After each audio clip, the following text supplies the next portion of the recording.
Just as electricity is powerful force that can transform the world അല്ലെ. ഈ ലോകത്തെ മൊത്തത്തിൽ മാറ്റിമറിക്കാൻ ഇലക്ട്രിസിറ്റിയെ കൊണ്ട് സാധിച്ചു. ഇനിയും നിങ്ങൾ എന്ത് കണ്ടുപിടുത്തം, എന്ത് സാധനം ചിന്തിച്ചോ ഇലക്ട്രിസിറ്റി ഇല്ലാണ്ട് പറ്റുമോ? എന്ത് പുതിയ കാര്യം ചിന്തിച്ചോ? ആർക്ക് പറയാം? ഏതെങ്കിലും തരത്തിലുള്ള ഇലക്ട്രിക്കൽ എനർജി ഇല്ലാണ്ട് ഒരു കാര്യം പറയാമോ? ഒന്നെങ്കിൽ സോളാർ ആയിരിക്കും, ഇല്ലെങ്കിൽ ജെൻസെറ്റ് ആയിരിക്കും, ഇല്ലെങ്കിൽ നമ്മുടെ KCB ആയിരിക്കും. ഇലക്ട്രിക്കൽ എനർജി ഇല്ലാത്ത ഒരു കാര്യം നിങ്ങൾക്ക് പറയാമോ? പറയൂ. ഈ വേൾഡിനെ മൊത്തം അടുത്ത ലെവലിലേക്ക് കൊണ്ടുപോയത് എല്ലാ ടെക്നോളജി കണ്ടുപിടിച്ചതൊക്കെ ഇലക്ട്രിസിറ്റിയുടെ സഹായത്തോടു കൂടിയാണ്. ഇലക്ട്രിസിറ്റി വേണ്ടാത്തൊരു കാര്യം പറയാം? നമുക്ക് ഓൾറെഡി ഉണ്ടല്ലോ. ഞാൻ പറഞ്ഞ നിങ്ങൾ ഒരു അഡീഷണൽ ആക്ടിവിറ്റി ചെയ്യുവാണ്, ഒരു പുതിയ കാര്യം അടുത്ത ലെവലിലേക്ക് അല്ലെ എന്തെങ്കിലും ഇന്നോവേഷൻസ് ചെയ്യുക, ഒരു എനർജിയുടെ സഹായത്തോടു കൂടി ചെയ്യാൻ പറ്റുള്ളൂ. അപ്പൊ ഈ ഇലക്ട്രിസിറ്റി വേൾഡിനെ മാറ്റുമല്ലേ, നമ്മുടെ ഇലക്ട്രിസിറ്റിക്കും നമ്മുടെ ലോകത്തെ മാറ്റാൻ പറ്റും. നിങ്ങൾ ചിന്തിക്കണം, നിങ്ങളൊരു പുതിയ ബിൽഡിംഗ് വെക്കുന്നത്, ഒരു ഫാക്ടറി റൺ ചെയ്യിക്കുന്നതും അതിൽ നിന്ന് ഔട്ട്പുട്ട് എടുത്ത് ലാഭം ഉണ്ടാക്കുന്നതും പണം ഉണ്ടാക്കുന്നതൊക്കെ ഏത് വെച്ചിട്ടാ? ഒരു എനർജി വെച്ചിട്ടാ ചെയ്യുന്നത്. എന്തെങ്കിലും ഒരു എനർജി ഉണ്ടെങ്കിൽ ഒരു ഔട്ട്പുട്ട് കിട്ടുള്ളൂ. ഒരു എനർജി ഇല്ലാണ്ട് ഔട്ട്പുട്ട് കിട്ടുന്ന സാധനം ഉണ്ടോ?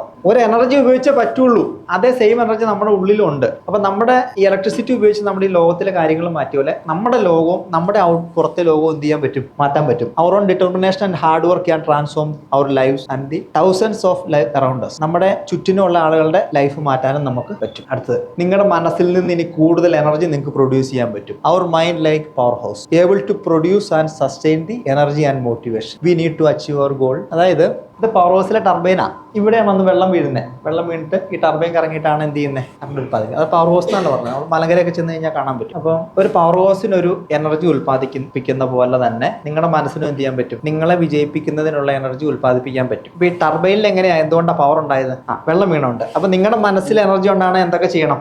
ഒന്ന്, നമ്മൾ മാനിഫെസ്റ്റേഷൻ പവർ കൂട്ടാൻ, എനർജി കൂട്ടാൻ വൈകുന്നേരം മെഡിറ്റേഷൻ ചെയ്യണം. മൈൻഡ് ഫിറ്റ് ആയിട്ടിരിക്കാൻ രാവിലെ മെഡിറ്റേഷൻ ചെയ്യണം. പിന്നെ വർക്കൗട്ട് എക്സസൈസ് ചെയ്യണം എന്നറിയാലോ, ഞാൻ പറയേണ്ട കാര്യമില്ല പ്രത്യേകിച്ച്. വർക്കൗട്ട് ചെയ്യണം. പിന്നെ നമ്മൾ ഇമോഷൻ എന്ത് ചെയ്യണം? പോസിറ്റീവ് ആക്കണം. അപ്പൊ നമ്മൾ പവർ ഹൗസ് ആവും. ഈ പവർ ഹൗസിന്റെ ഗുണം എന്നാ? ഈ പവർ ഹൗസ് വർക്കിംഗ് അല്ലെങ്കിലത്തെ അവസ്ഥ എന്നാ? ലോകം മൊത്തത്തിൽ അതുപോലെ നിങ്ങൾക്ക് പവർ ഇല്ലെങ്കിലും നിങ്ങൾക്ക് നടക്കേണ്ട കാര്യങ്ങളുടെ അവസ്ഥ ഇതാ. ചിന്തിച്ചോ, ഒരു പവർ ഹൗസിൽ അല്ലെങ്കിൽ നിങ്ങളുടെ ആ ഏരിയയിലുള്ള ട്രാൻസ്ഫോമർ ഓഫ് ചെയ്താൽ മൊത്തത്തിൽ ഇരുട്ടിലായി പോകുന്ന പോലെ നിങ്ങളുടെ മനസ്സ് നിങ്ങൾ അടച്ച് ചുമ്മാതിരുന്നാൽ നിങ്ങൾക്ക് നടക്കേണ്ട കാര്യം എന്തായി പോകും? അവിടെ നിൽക്കും. അപ്പം ഈ കാര്യങ്ങൾ പലപ്പോഴും മൂഡാണല്ലോ ചെയ്യിക്കുന്നത്. ആഴ്ചയിൽ ഒരു ദിവസം മൂഡ് വരും, അന്ന് വേറെ എന്തെങ്കിലും വിഷയം കാണും, വേറെ എന്തെങ്കിലും കാര്യമായിട്ട് പോവും അല്ലെ.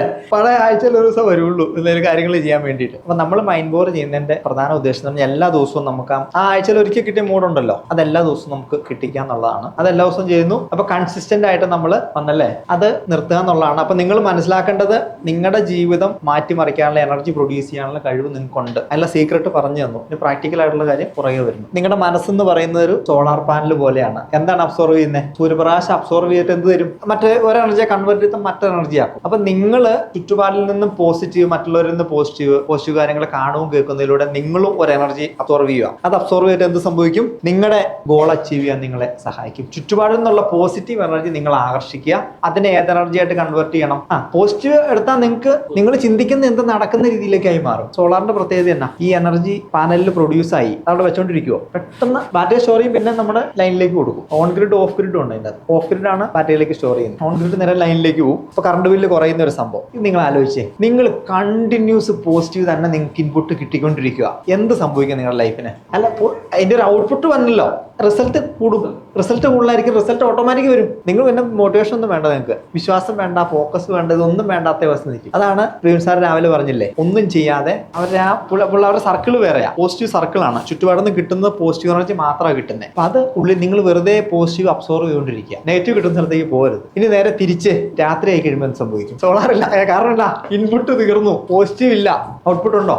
ഔട്ട്പുട്ട് ഇല്ല. കാര്യം നടക്കണമെങ്കിൽ എന്ത് ചെയ്യും? KCB വീണ്ടും എടുക്കേണ്ടി വരും അല്ലെ. അപ്പൊ നിങ്ങൾക്ക് പോസിറ്റീവ് ഇല്ലെങ്കിലത്തെ അവസ്ഥ അതാണ്. വേറൊരാളെ നിങ്ങൾ ഡിപ്പെൻഡ് ചെയ്യേണ്ടി വരും. കാര്യങ്ങൾ മുമ്പോട്ട് പോകണമെങ്കിൽ പകല് നിങ്ങൾ സോളാർ ഉപയോഗിച്ച് നന്നായിട്ട് നിങ്ങൾ വൈദ്യുതി ഉപയോഗിച്ചു, രാത്രി ഉപയോഗിക്കുമ്പോൾ സൂക്ഷിച്ച് ഉപയോഗിച്ചില്ലെങ്കിൽ നിങ്ങൾക്ക് ബില്ല് കൂടുതൽ വരും. വേറൊരാളെ നിങ്ങളുടെ സോളാറിൽ നടന്ന കാര്യങ്ങൾ നടക്കാൻ നിങ്ങൾ വേറൊരാളെ ഡിപ്പെൻഡ് ചെയ്യേണ്ടി വന്നു, വേറെ എനർജിയെ ഡിപ്പെൻഡ് ചെയ്യേണ്ടി വന്നു. അപ്പൊ നിങ്ങൾക്ക് പവർ ഇല്ലെങ്കിൽ, നിങ്ങൾ പവർ അബ്സോർവ് ചെയ്യുന്നില്ലെങ്കിൽ എന്ത് സംഭവിക്കും? വേറൊരാളുടെ തീരുമാനത്തെ ഡിപ്പെൻഡ് ചെയ്യേണ്ടി വരും. നിങ്ങൾക്ക് പവർ ഇല്ലെങ്കിലാണ് നിങ്ങൾ വേറൊരാളുടെ തീരുമാനത്തെ ഡിപ്പെൻഡ് ചെയ്യേണ്ടത്. ഞാൻ ഇപ്പോഴും വീണ്ടും പറയുന്നു, തീരുമാനം വേണം. വഴക്കുണ്ടാക്കാനല്ല, പ്രശ്നം ഉണ്ടാക്കാനല്ല, ഇന്ന് പോയി എനിക്ക് തീരുമാനം ഉണ്ടെന്ന് പറഞ്ഞ് വീട്ടിൽ പോയി ബഹളം ഉണ്ടാക്കിയേക്കരുത് പ്ലീസ്. ഓക്കെ, അപ്പം ഞാൻ പറഞ്ഞു വന്നത്, ആ തീരുമാനം നിങ്ങൾ എടുത്തോ, നിങ്ങളുടെ ഇൻഡയറക്റ്റ് ആയിട്ട് രീതിയിൽ നമുക്ക് നടപ്പിലാക്കാം. ഈ ഡിസിഷനൊക്കെ തന്ത്രപരമായിട്ടൊക്കെ നടപ്പിലാക്കാം കേട്ടോ. നിങ്ങളുടെ തീരുമാനം വേറൊരാൾ തീരുമാനമാക്കി മാറ്റിയാൽ മതി. എന്നിട്ട് പറയാ ഈ കാര്യമല്ല ഉദ്ദേശിച്ചെന്ന് ചോദിക്കാം. അയാൾക്കൊന്നുമില്ല, അയാൾ പറഞ്ഞത് അക്സെപ്റ്റ് ചെയ്യണം, അത്രേ ഉള്ളൂ. അങ്ങനെ നിങ്ങളുടെ തീരുമാനം വേറെ ആളോട് നടപ്പിലാക്കാം. ഞാൻ പറഞ്ഞത്, നിങ്ങൾക്ക് തീരുമാനമൊക്കെ എടുക്കണമെങ്കിൽ നിങ്ങൾ സോളാർ പാനലിന്റെ കാര്യം ഓർക്കും. ആദ്യം ഏതാ ഓർക്കണ്ടേ? നിങ്ങൾ ആദ്യം ടർബൈൻ. എപ്പോഴും കറണ്ട് പോയെങ്കിൽ ടർബൈൻ ഓഫായി, അല്ലെങ്കിൽ അവിടുത്തെ ഇത് പോയി. നേരത്തെ ചിന്തിക്കില്ല, ഇനി ചിന്തിക്കും അല്ലേ? തീരുമാനം എടുക്കാൻ പറ്റുന്നില്ല, പെട്ടെന്ന് അയ്യോ എന്റെ സോളാർ കട്ടായല്ലോ, എനിക്ക് എനർജി കിട്ടുന്നില്ല. അപ്പൊ നിങ്ങൾ എന്ത് ചെയ്തു? എനർജി പെട്ടെന്ന് അബ്സോർവ് ചെയ്തു. മറ്റ് സാധനങ്ങളെല്ലാം മാറ്റിയിട്ട് നെഗറ്റിവിറ്റി എടുക്കുന്നത് അങ്ങ് നിർത്തി. കാരണം ഒരാൾ നിങ്ങളെ തുടർച്ചയായിട്ട് വിളിച്ച് വെറുതെ കുറെ പ്രശ്നം പറഞ്ഞുകൊണ്ടിരിക്കുക. ആദ്യത്തെ 2 ദിവസം കേട്ടോ ഭയങ്കര ത്രില്ല്, 3-4 ദിവസമായപ്പോൾ നിങ്ങൾക്ക് ഒരു മടുപ്പ്. വീണ്ടും എപ്പോഴും വിളിച്ചിട്ട് നിങ്ങൾക്ക് നല്ല കാര്യം ചെയ്യാൻ പറ്റുന്നില്ല, ഒരു പോസിറ്റീവായിട്ട് ചിന്തിക്കാനോ പ്രവർത്തിക്കാനോ പറ്റുന്നില്ല. ചുറ്റുപാടും കാണുന്ന എല്ലാം ഇരുട്ട്, എല്ലാം നെഗറ്റീവും പ്രശ്നമാണ് കണ്ടുകൊണ്ടിരിക്കുന്നത്. അപ്പോഴാണ് നിങ്ങൾക്ക് മനസ്സിലായത് ഇതിന് ഇൻപുട്ട് ഇതായതുകൊണ്ടാണ്. രാത്രി സമയമാണ്, അപ്പോൾ പ്രൊഡക്ഷൻ ഇല്ല, ഇതാണ് വിഷയം. നിങ്ങൾ എന്ത് ചെയ്തു? നിങ്ങൾക്ക് പിന്നെ തിരിച്ച് പോസിറ്റീവ് ആണെങ്കിൽ ഒറ്റ മാർഗ്ഗമുള്ളൂ. അല്ല, ആ നെഗറ്റീവ് കട്ടാക്കുക, നെഗറ്റീവ് ബ്രേക്ക് ചെയ്തു, പ്രകാശം അബ്സോർവ് ചെയ്യുക, ഡിവൈൻ ഹീൽ എനർജി അബ്സോർവ് ചെയ്യുക. മെഡിറ്റേഷൻ ഇരുന്നിട്ട് പോസിറ്റിവിറ്റി നിങ്ങൾ എന്ത് ചെയ്യണം? അബ്സോർവ് ചെയ്യണം. പോസിറ്റീവ് അബ്സോർവ് ചെയ്യണമെങ്കിൽ തടസ്സം എന്നാ? ഞാൻ പറയാം, ഈ സോളാർ പാനലിന്റെ ഇടയ്ക്ക് ഒരു ബ്ലാക്ക് ഷീറ്റ് ഇടുവാണെങ്കിൽ എന്നാ സംഭവിക്കും? സൂര്യപ്രകാശത്തിന്റെ സോളാർ പാനലിന്റെ ഇടയ്ക്ക് ഒരു ബ്ലാക്ക് ഷീറ്റ് ഇടുവാണെങ്കിൽ എന്ത് സംഭവിക്കും? നമ്മുടെ ബ്ലാക്ക് ഷീറ്റ് ഏതൊക്കെയാ?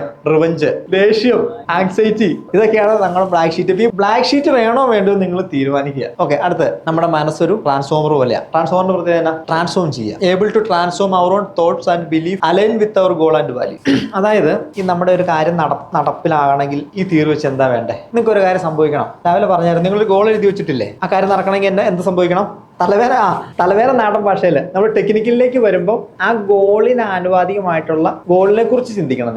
നിങ്ങളുടെ ലക്ഷ്യവും ചിന്തയും ഒന്നായിരിക്കണം. എനിക്ക് അടുത്ത ലെവലിലേക്ക് പോകണം, എന്റെ ചിന്ത മറ്റേതാ? റിവഞ്ച് ആണെങ്കിൽ പോയി. ലക്ഷ്യം ഏതാ? അടുത്ത ലെവല്. ചിന്ത ഏതാ? റിവഞ്ച്. ലക്ഷ്യം ബിസിനസ് സക്സസ്. ചിന്ത ഏതാ? ദേഷ്യം. ഇമോഷൻ ഏതാ? ദേഷ്യം. എനിക്ക് അടുത്ത ലെവലിലേക്ക് പോകണം. ചിന്ത ഏതാ? ഗോളും ഇതുമായിട്ട് അലൈൻ ചെയ്ത തോട്ട്സ് വരണം. അപ്പൊ അതിലേക്ക് എന്നാലാണ് അതിലേക്ക് പോവുള്ളൂ. ആ ലക്ഷ്യത്തിലേക്ക് നിങ്ങൾ സബ്കോൺഷ്യസ് മൈൻഡിൽ ലിവറേജ് കിട്ടുള്ളൂ. അപ്പോൾ ഒരു കാര്യം നടക്കാതിരിക്കാനുള്ള കാരണങ്ങൾ എന്തൊക്കെയായും? 3 കാര്യങ്ങളിൽ നിന്ന് ഇതുപോലത്തെ 30 കാര്യങ്ങളുണ്ട്. ആദ്യത്തെ 1-2 കാര്യങ്ങൾ ഏതൊക്കെയാ? ഒന്ന്, ആദ്യം നിങ്ങൾ വിശ്വസിക്കുക, ഇലക്ട്രിസിറ്റി ലോകത്തെ വേൾഡ് മാറ്റിയ പോലെ നിങ്ങളുടെ ശക്തിക്കും നിങ്ങളുടെ ചുറ്റുപാടും നിങ്ങളുടെ ബിസിനസ്സും നിങ്ങളുടെ കരിയറിലും മാറ്റം വരുത്താൻ സാധിക്കും. നിങ്ങളുടെ മൈൻഡിന് എനർജി പ്രൊഡ്യൂസ് ചെയ്യാൻ പറ്റും. ആ എനർജി കൊണ്ട് എന്ത് ചെയ്യാൻ പറ്റും? ആ എനർജി നേരെ ട്രാൻസ്ഫോമറിലേക്കല്ലേ വരുന്നേ, അവിടെ നിങ്ങളുടെ ലക്ഷ്യത്തിലേക്ക് വിടാൻ പറ്റും. ഇതിന്റെ ഇടയ്ക്ക് ഒരിക്കലും നിങ്ങൾ എന്ത് ചെയ്യരുത്? ഒരു കറുത്ത ഷീറ്റ് ഇടരുത്. ഇതിനെ അബ്സോർവ് ചെയ്യാൻ സമ്മതിക്കണം. അതിന് വെറുതെ പോസിറ്റീവ് മാത്രം കിട്ടിക്കൊണ്ടിരുന്ന മറ്റേ ആള് പറഞ്ഞാൽ ഒന്നും ചെയ്യാണ്ട് നിങ്ങൾക്ക് റിസൾട്ട് വന്നുകൊണ്ടിരിക്കും. നെഗറ്റീവ് എടുക്കാതിരുന്നാൽ മതി. ആ നെഗറ്റീവ് ഇൻപുട്ട് എവിടുന്ന വന്നെന്ന് നോക്കണം. കിട്ടിയോ? അതാ നിങ്ങളൊന്ന് തിരിച്ചറിയണം. എന്റെ ലൈഫ് മുമ്പോട്ട് പോകുന്നില്ലെങ്കിൽ എന്നാ ഉള്ളത്?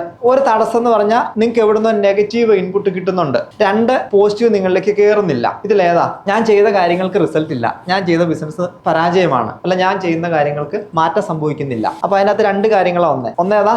വോൾട്ടേ ഇല്ല, എനർജി അബ്സോർവേഷൻ നടക്കുന്നില്ല, എവിടുന്നോ നെഗറ്റീവ് കമാൻഡ് കിട്ടുന്നുണ്ട് നമ്മൾ അറിയാതെ. അതൊന്ന് കണ്ടുപിടിക്കണം. അത് കണ്ടുപിടിച്ചിട്ട് എന്നെ ബ്ലോക്ക് ചെയ്തിട്ട് എന്ത് ചെയ്യണം? പോസിറ്റീവ് ആക്കാം. നമ്മളോട് തെറ്റ് ചെയ്തവരോട് അവിടെ വെച്ച് ആ മൊമെന്റിൽ എപ്പോഴാണ് ആ ഒരു മൈൻഡ് ആൽഫ ലെവലിൽ എത്തിക്കഴിയുമ്പോൾ അത് കാണിക്കാം. നമ്മൾ എന്ത് ചെയ്യണം? കോൺഷ്യസിലല്ല ക്ഷമിച്ചേക്കണേ, നമ്മൾ ചുമ്മാ ക്ഷമിച്ചു. നമ്മളെ മൈൻഡ് ഒരു ശാന്തതയിലേക്ക് എത്തിയില്ലേ, ആ അവസ്ഥയിലേക്ക് എത്തിക്കഴിയുമ്പോൾ അവിടെ വെച്ച് നമ്മൾ ക്ഷമിച്ചു. അവിടെ വെച്ച് അയാളെ കണ്ടുമുട്ടുക, അവിടെ വെച്ച് ക്ഷമിച്ചു. പിന്നെ നമ്മൾ അവിടെ വെച്ച് ഗ്രാറ്റിറ്റ്യൂഡ് കൊടുത്തു. നമുക്ക് ഇതുവരെ സംഭവിച്ച ഏത് കാര്യങ്ങൾക്കും വേണമെങ്കിൽ ഗ്രാറ്റിറ്റ്യൂഡ് കൊടുക്കാം. അവിടെ വെച്ച് നമ്മൾ സ്നേഹം, ലവ് എക്സ്പ്രസ് ചെയ്തു. കിട്ടിയോ? എന്നിട്ട് കണ്ണടച്ച് ചെയ്യിപ്പിക്കുക, ജസ്റ്റ് ഫീഡ് ചെയ്യുക.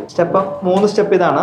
ആദ്യം ബ്രീത്തിങ്, 2 പ്രോഗ്രസീവ് മസ്കുലർ റിലാക്സേഷൻ. നമ്മുടെ കാല് തൊട്ട് തല വരെ നമ്മൾ റിലാക്സ് ചെയ്യുന്ന, ബോഡിയുടെ ഓരോ പാർട്സ് റിലാക്സ് ചെയ്യുന്നു. 3ാമത്തെ സ്റ്റെപ്പിൽ നമ്മൾ വരുമ്പോൾ നമ്മളോട് തെറ്റ് ചെയ്തവരോട് നമ്മൾ ക്ഷമിക്കുന്നു, ഗ്രാറ്റിറ്റ്യൂഡ് കൊടുക്കുന്നു അൺകണ്ടീഷണൽ. ഓക്കെ, ജസ്റ്റ് ഒന്ന് കണ്ണടച്ചൊന്നു ഇന്ന് തന്നെ പഠിച്ചിട്ട് പോകും, അല്ല പിന്നെ അവിടെ ചെന്നിട്ട് നമ്മൾ റീകളക്ട് ചെയ്യാൻ നോക്കി കഴിഞ്ഞാൽ ബുദ്ധിമുട്ട് വരും. ഫസ്റ്റ് ബ്രീത്ത് കൊടുത്തു. 2ാമത്തെ സ്റ്റെപ്പ് കാല് തൊട്ട് തല വരെ റിലാക്സ് ചെയ്യുന്നു. 3ാമത് നമ്മൾ ഫോർഗീവ് ചെയ്തു, ക്ഷമിച്ചു, കൃതജ്ഞത കൊടുത്തു, കണ്ണു തുറന്നു.